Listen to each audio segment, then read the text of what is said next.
Okay, let's have a last bit of any feedback from that, and then we'll finish the few moments of prayer.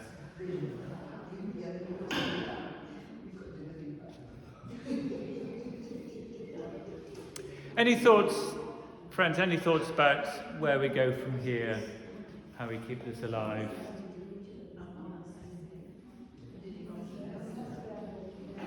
We were saying that one-to-one is still the best way to do it. Sorry? One-to-one is still the best way, in our opinion. And Sue was saying that she felt very encouraged with the book. We just need more boldness and courage and conviction. I believe personally that when I speak to people, people need to know that I truly believe what I'm saying, that passion. People need to know that you're speaking with conviction, with experience, that you truly, truly believe what you're saying. Because that, people do feel it. It's not just pie in the sky, wish-wash kind of thing. You're speaking, because that goes through to people, I think. Yeah, well, yeah. Yeah. Yeah, anyhow, I guess I think partly, we've all been talking about this together in our groups, looking at a book together, and then that will finish, and that'll be Easter, and then we'll do something else. It'd be sad if it just got forgotten. Any other thoughts about how we might keep this alive in our, be part of our sort of church and life culture? I think we have to be intentional about it, don't we? Because a lot of the things that we said, and as we read the book, these things don't always come easily to most of us. Some people are really good at it naturally, but for lots of us, it doesn't come easily. No. And often when things don't come easily, we don't bother. But this is really important. Yeah. So the fact it doesn't come easily means we have to do something about it. So we have to be intentional, we have to decide. And we have to have, I don't know, make up scenarios or think, if somebody asks me this, have I got anything to say? Do a bit of homework. You don't expect to do anything else well without any homework, do you? But somehow we seem to expect that we can do the Christian life and be a great disciple without any effort. Perhaps we should tell ourselves we need to put some effort into it. Yeah, maybe read the book again in a couple of months' time and keep it alive. So, yeah. Say what you were saying, Caroline, about sort of being more prepared and.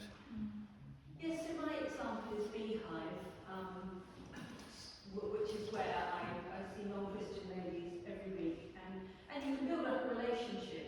And I was saying earlier, it's hard because they know I'm a Moses wife. I do a Bible story every week, so and they just don't seem to be interested. But because of this book, I see that I can't just pray generally for an opportunity. I really need to mean it when I pray. Lord, please give me an opportunity. And then, just as Philip was saying about effort, I need to be thinking of all the women I might be talking to and pray for each one that God would give me an opportunity with one of them to pick up some conversation and just scatter a seed, take it a bit further than the weather that Sue said. So we're all so good at talking about. So it's intentional prayer, intentional prayer, and then more than that, just more time praying about individuals and actually seek, almost bringing each one before the Lord, so that there might be an opportunity with one of them.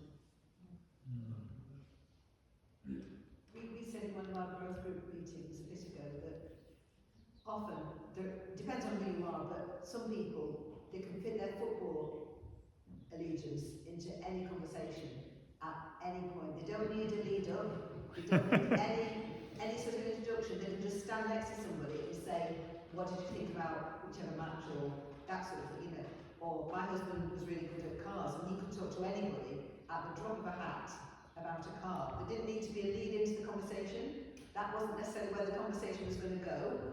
He could just slot it in and think, if only we could be a bit more like that with Jesus. Yeah. If Jesus was on our hearts as much as our favourite football team, or which cars we like best, then when people bump into us, what spills out is Jesus, isn't it? I think sometimes God will put each one of us in situations, and sometimes people just need to know, you feel it in your heart, they just need to know that Jesus loves them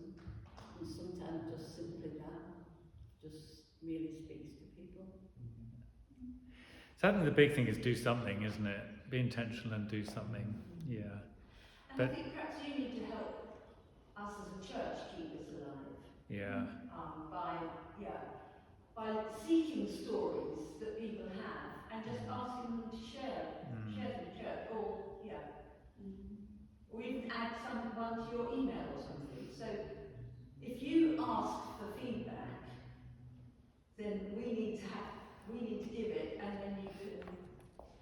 Yeah. I can be anonymous, but you can add it to one of your emails or get the person to stand in church or. We could challenge one another as well, couldn't we, actually, in church?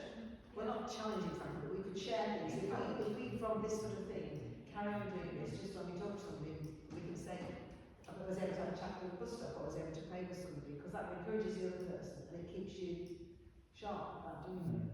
So encourage one another. If you hear some good stories, particularly, that we could share in church, that would be really great. Yeah. At the moment, I don't think it's that difficult because everybody's fed up with politicians, everybody's fed up with everything, with wars and all the world's falling apart, and everybody's negative and complaining and all the rest of it. So I'm sure all of us find this. And so it's easy just to say, well, that's why the Bible is right.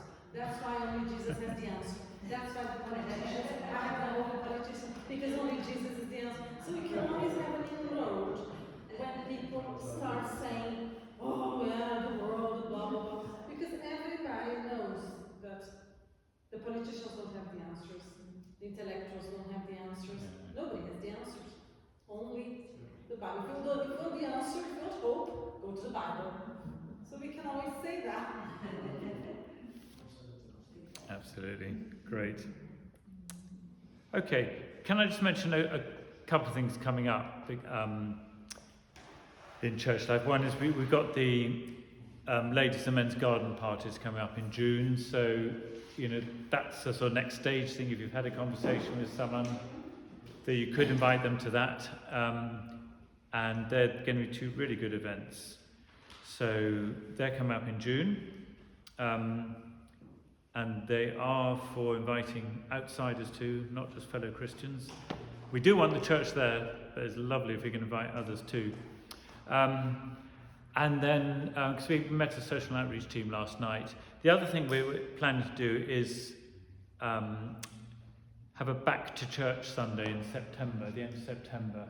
It's an opportunity to, invite anyone, but there are a lot of people who used to come to church.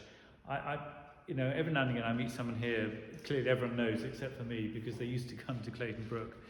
And I meet people in the village who used to come to St John's and either gave up because they grew up, or obviously there was fallout those years ago. So there are a lot of people around who used to come. So it's just one opportunity, one way perhaps of inviting people. So take note of that. That'll be at the end of September, and there's every other Sunday in between, of course. Can I mention one other opportunity, especially for people at St John's? We have a mission field under our noses, because if you don't know someone at church, there's a possibility, even a probability, that that person is not a Christian. So can we just try and open our eyes and see who's at church, and especially if they're not chatting to anyone, just try and go off and chat. Not about the weather, maybe about the sermon. But for example, on the right-hand side of the church, that's where a lot of the fringe people sit. But they know each other, so they're all chatting to each other, which obviously, because they're school parents, which makes it harder. But someone could go and sit with them and sit in a different place and go and get to know them. So there's a mission field under our noses. Yeah. Great. Just mention about tomorrow night, walk and worship. Yeah, do you want to? Because you know exactly what it is and when. Yeah. Do you want to? Yeah, I don't know if anybody from St John's knows, but before COVID, a group of us from Clayton Brook used to meet at the entrance to Curedon, and we would go for a walk, and we called it Walk and Worship. And what we used to do was we would walk, look at nature and see all the bluebells and what have you, and then we would stop and we would sing a hymn, and then we would walk a bit further, and then we would have a bit of a reading somebody had brought, a psalm or just something from our daily reading, and we would just go on for about an hour and a half. I don't know why. I think it probably because of COVID it kind of dwindled away. But we've decided we're going to start that again from tomorrow night. So at 6 o'clock we're going to meet at the entrance to Curedon at the car park opposite Opposite the school. Back Lane School. And the reason for that is that the bridge further up by Astor is broken, and also it's a bit up and down there.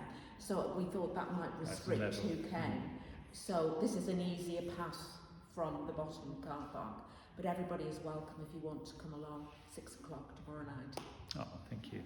Great. Great. Friends, let's thanks for all the feedback that's been over doing this over the weeks, and it's been really positive, which has been lovely. So let's take the last few minutes to pray on our tables and just pray this in. And can I suggest that perhaps if we use that great passage from 2 Corinthians chapter 4, sort of pray in some of those thoughts, and maybe our verse for the year, I planted, Apollos watered, but God gave the growth. There'd be two really great sort of ways in to pray. So if we take 5 minutes or so to pray on our tables, and then I'll wrap up the evening with a closing prayer.